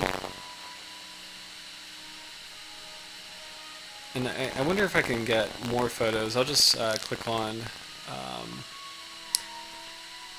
this little Wikipedia article as a quick summary. So, this park is one of the newest Columbia National Parks and a popular ecotourism destination. It is located in and around Malaga Bay on the Columbia Pacific coast in the district of Buenaventura, Valle de Cauca, Colombia. It is an area of high biodiversity and a favorite spot for reproducing humpback whales, making this area a popular whale watching destination. Most of the natural area is pristine, with the exception of the areas around a few small towns like Huanchaco, Radueleros, and La Barrera, as well as Columbia Naval Base. The National Park was created in 2010 and is Columbia's 56th National Nature Park. So, beautiful photograph of a humpback whale, and it looks like a little calf next to it. And just really exciting that this is the spot that Scalloped Bonnetheads seem to thrive and seem to be okay. So it's great to see that this species, even though it's very rare and it's critically endangered, it has a stronghold. And it looks like that park has a lot going on, where it's not just a park for conservation purposes, but it's also a park for conservation and ecotourism. So there's a lot more incentive to keep it protected, which is great. So I think as it's almost 11, we'll wrap up for tonight. But guys, thank you so much for watching. I know it was a little bit of a quieter night, but for future viewers, I think we had a really cool summary of the hammerhead sharks as a family. And I really appreciate that we were able to dive in a little bit more detail with the Scalloped Bonnethead specifically, especially because it is a critically endangered species. And I'm so glad that there is a marine protected area that is, again, on the nose in terms of doing its job at protecting sharks, and that this shark species is directly benefiting from it. So really, really cool and very encouraging, and hopefully this is an effort that helps bring the species back. It was extirpated in other parts of its range, but it might come back if given a chance. And this is a really, really good starting point in terms of having a dedicated area where these little sharks can live, grow, breed, reproduce, and hopefully replenish in their population. So, but guys, hope you have a great rest of your week, and I will come back next week with a surprise episode and more details about our shark banner contest, as well as the prizes, and if there are any more hints. But until then, take care. I will also be scuba diving this weekend, so fingers crossed that I run into some fun sharks, some happy little sharks, so we'll see. Maybe a bonnethead. They are back this time of year, so... but anyway, hope everybody's doing well and enjoying the summer, and I will see you next week with a mystery episode and a new species. But until then, take care, cheers, and have a good one. Bye.